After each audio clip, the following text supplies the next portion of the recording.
Hello, everybody. Welcome to Storytime from the Milledgeville Public Library of Illinois. The story we have for you today comes to us from Ireland, and it is a very, very old story about 4 children and the terrible things that they had to endure because their stepmother was jealous. This is the story of the children of Lear. Once, long ago in Ireland, the Tuatha De Danann came. They were a strong people, and they had magic and knowledge, and they were able to do many things. And they took over Ireland, and they ruled it well and truly. One of the kings of the Tuatha De Danann was a king by the name of Lear. Lear had 4 children. Fionnuala, the oldest, took care of her 3 younger brothers, Aed, Con, and Fiachra, for their mother had died when the boys were quite young. And they all loved each other dearly, and their father loved them most of all. And they lived very happily for a time, until their father married and brought home a new wife. Her name was Aoife, and Aoife was jealous of the love that her husband had for his 4 children. And she tried to hide it as best she could, and to think what she might do to get more of the love of her husband and take it away from the children. She did not understand that that is not the way that love works. However, after a time, Aoife came up with a plan. She told the children that they were going to see their grandfather, who was the High King of all Ireland. His name was Bov Jarga, and they were going to go to Bov Jarga's house, and the children were so excited. The boys were ecstatic. They loved their grandfather very much, and they very much wanted to go visit him. But Fionnuala was uneasy, for she had noticed that her stepmother did not seem to like her brothers and her, and she did not think it was a very wise idea for just them to go traveling anywhere with Aoife. But the boys would go, and Fionnuala was not about to let them go alone. And so they traveled together to their grandfather, Bov Jarga's house. Now, as they were traveling, they reached the side of the Loch Dervan. Now, a loch, for those of you who don't know, is the way the Irish say lake. So it was a very big lake, and it was a rather warm day. And the boys asked Aoife if they might go swimming. And she said, "Oh, yes, I think that's a grand idea. Why don't you all go swimming together?" And they ran out into the lake. But Fionnuala did not go, for she was very uneasy by this time, and she did not trust Aoife. But Aoife said to her, "Fionnuala, your brothers are missing you. Go, join them in the lake." Fionnuala did not want to go. But then Aoife grew angry, and she said, "Fionnuala, go to your brothers in the lake. They need you." And so Fionnuala did. She obeyed, and she walked out into the lake where her brothers were splashing and playing. And as soon as all 4 of the children were in the same place, Aoife reached into a robe, and she brought out a druid's wand, and she pointed it at each of the 4 children in turn, and she said, "Now, children of Lear, now your glorious life shall be over. Now the waterfowl shall be your family, and your song shall be the only music you will hear." And instantly, all 4 of the children disappeared, and instead, floating on the lake, were 4 great white swans. Oh, the swan children beat their wings, and they thrashed about in the lake, and they were not happy. They were so frightened. They were going to be swans forever? How could this be? Fionnuala swam over to the edge of the lake, and she stretched out her neck to her stepmother, and she said, "Aoife, Aoife, please, do not doom us to remain swans forever. If you will not lift this shape from us, please, please at least put a limit on our exile." Well, Fionnuala begged so eloquently and so strongly that Aoife's heart was melted just a little. And she said, "Very well, you shall not be swans forever, but only for 900 years. For you see, the Tuatha De Danann lived for quite a long time. She said, 300 of those years you will spend here at Loch Dervan. The next 300 you will spend far to the north in the Sea of Moyle, and the last 300 to the west near the Atlantic Ocean. And when the king from the north weds a queen from the south, and you hear the sound of a bell pealing out a new faith, then you will know that your exile is at an end. And during this exile, although you will have the shape of a swan, you will have your own minds, your own hearts, your own voices, and you will be able to sing such sweet music that it will console anyone to listen to you. And now be gone from my sight, for I cannot stand to look at you." And she turned and she leapt on her horse and she rode off to the castle of Bovjarg. When she arrived, Bovjarg was very disappointed to find that his grandchildren were not with Aoife, but she had a story already. She told him that Lir was so jealous of the love that he had for his grandchildren that their father Lir would not let them come with Aoife. And at first Bovjarg was very angry by that. His son would not let his grandchildren visit him. How selfish was that? But then he began to be a little suspicious. And so he sent a message to Lir, inviting him to come with the children to come and visit his father. When Lir got his father's message, he became very worried, as you might imagine, for he knew that Aoife had taken the children with her to go and visit his father. And so the very next morning, very early, Lir jumped on his horse with all of his men following him. They rode for his father's home. As they approached the shores of Loch Dervan, the children, far out on the lake, they saw their father coming. And they flew up to the edge of the lake. And as the king and his men came across towards the edge of the lake, the children, the swan children, flew out of the water and they landed on the shore and they began calling their father, for they still had their own voices. Lir stopped and he got down off of his horse and he looked everywhere for his children, for he could hear their voices, but he could not see them. And eventually he realized what had happened, and it was as though someone had struck him to the heart. He rushed towards the swans and he took them in his arms and he said, "Oh, my children, Fionnuala, Con, Fiachra, what can I do to help you?" And Fionnuala said, "There is nothing you can do to help us, Father. This is Aoife's work. She has doomed us to be swans for 900 years, 300 here at Loch Dervan. 300 far to the north in the Sea of Moyle, and 300 more far to the west near the Atlantic Ocean." Well, Lir was not happy. He was so upset and so sad and sorrowful that the children wanted to help him, and so they began to sing. And as they sang, all of his fears and his worries for them melted away, and he and his men fell asleep. The very next morning they got up, and they went on to Bovjarg's house, and they told Bovjarg everything that had happened. Bovjarg was not happy with Aoife, as you might imagine, and he turned to her in a fury, and he pulled out his druid's wand, and he turned her into a demon of the air. A cold, chill wind blew through the court, and it blew the demon up into the air. And it is said that on a stormy winter night, you can still hear the sound of Aoife's wails. But Lir and Bovjarg, they too, both of them, took themselves to the shores of Loch Dervan, and they built themselves houses there, and they lived there with the children of Lir, the swan children. And days turned to weeks, and weeks to months, and months to years, and years to decades, and decades to centuries, for the Tuatha De Danann lived for a very long time.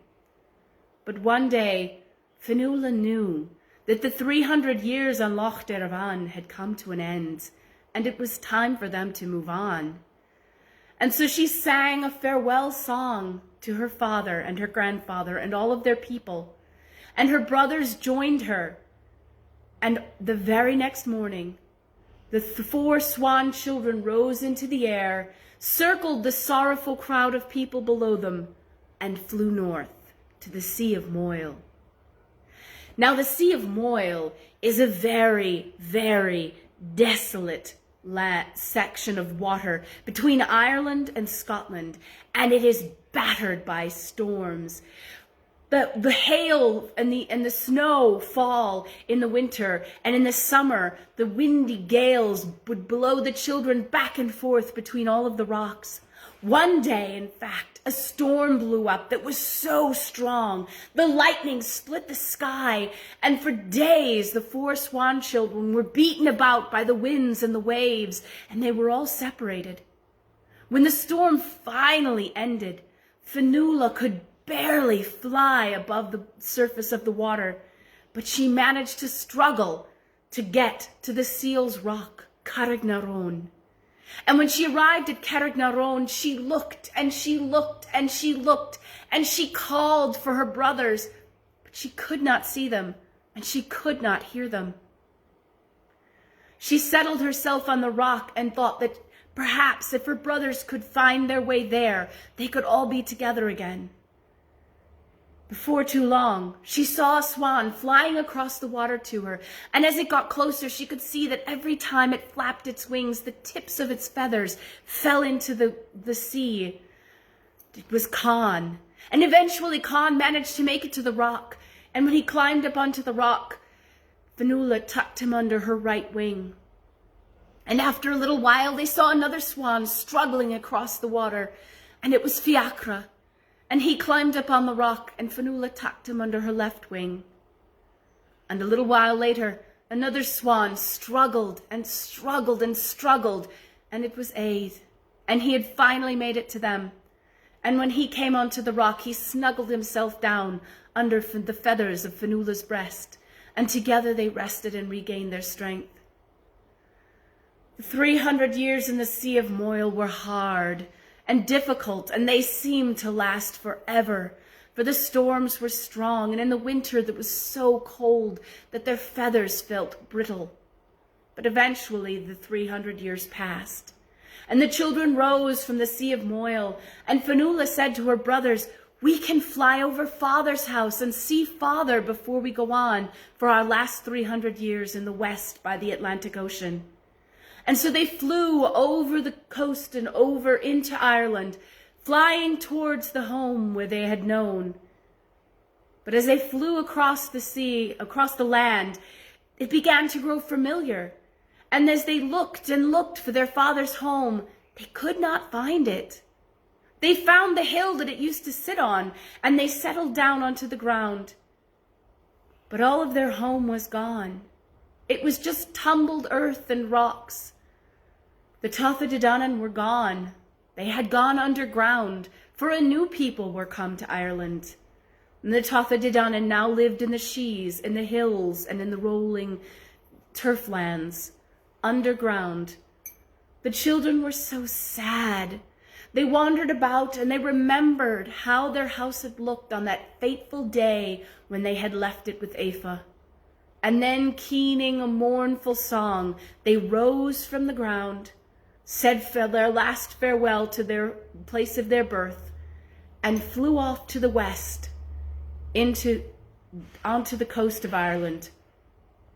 They went out to the coast near the Atlantic Ocean, and they found a small island on the far west of Mayo named Inishglora.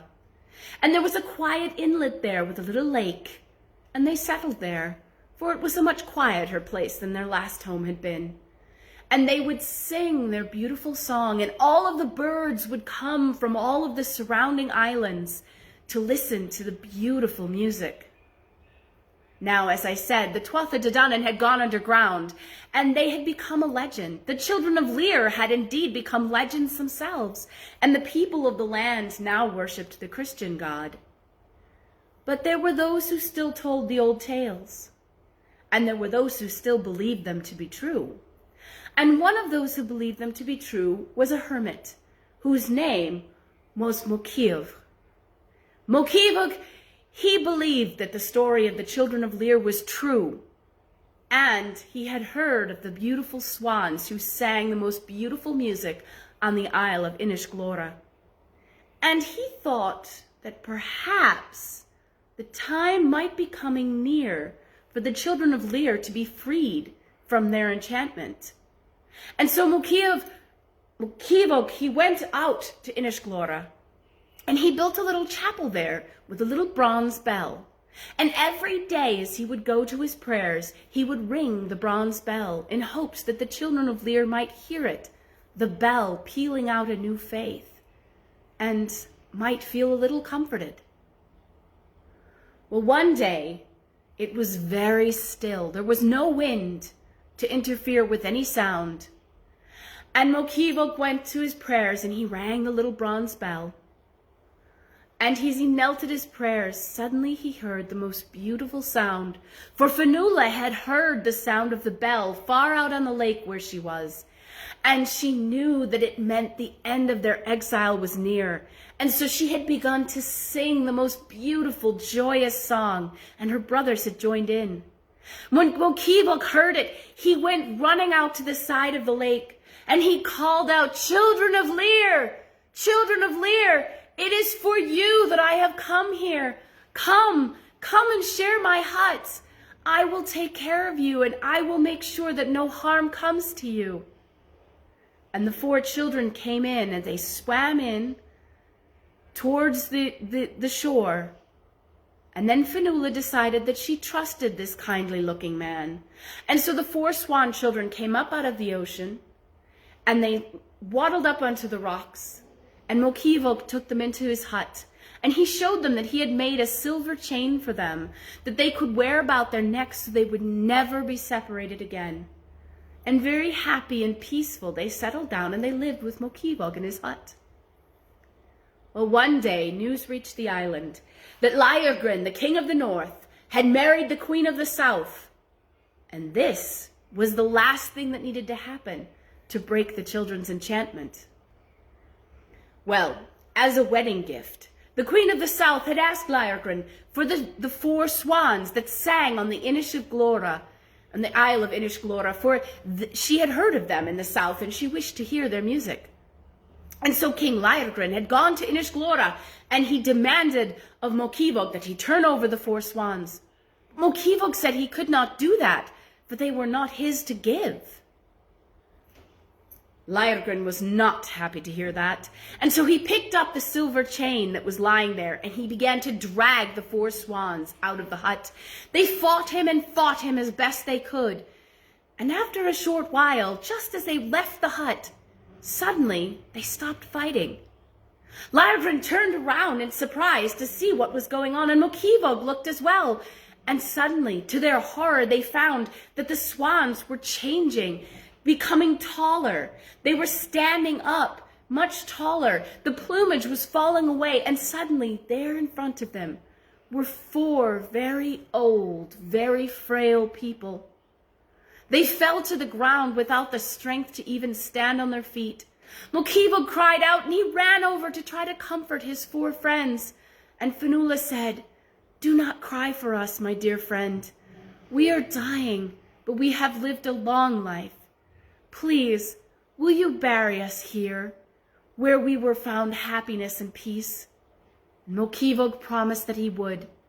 And a short time later, the 4 children of Lir died peacefully, and Mokivog buried them there on Inishglora, just as Fionnuala had requested and he had promised. But he never stopped telling the story, and he would tell it to anyone who would listen, and the people who heard it, he made them promise to tell the story to their children and to their children's children. And so the story was passed down for many generations in Ireland. And now, as the story was passed to me, I have told it to you. And that is the story of the children of Lir from Ireland. I hope you enjoyed it, and I hope you'll come back and join us again on Friday at 3 p.m. Central Time, when we will have another story for you here from the Milledgeville Public Library of Illinois. Have a wonderful day, everyone. Bye.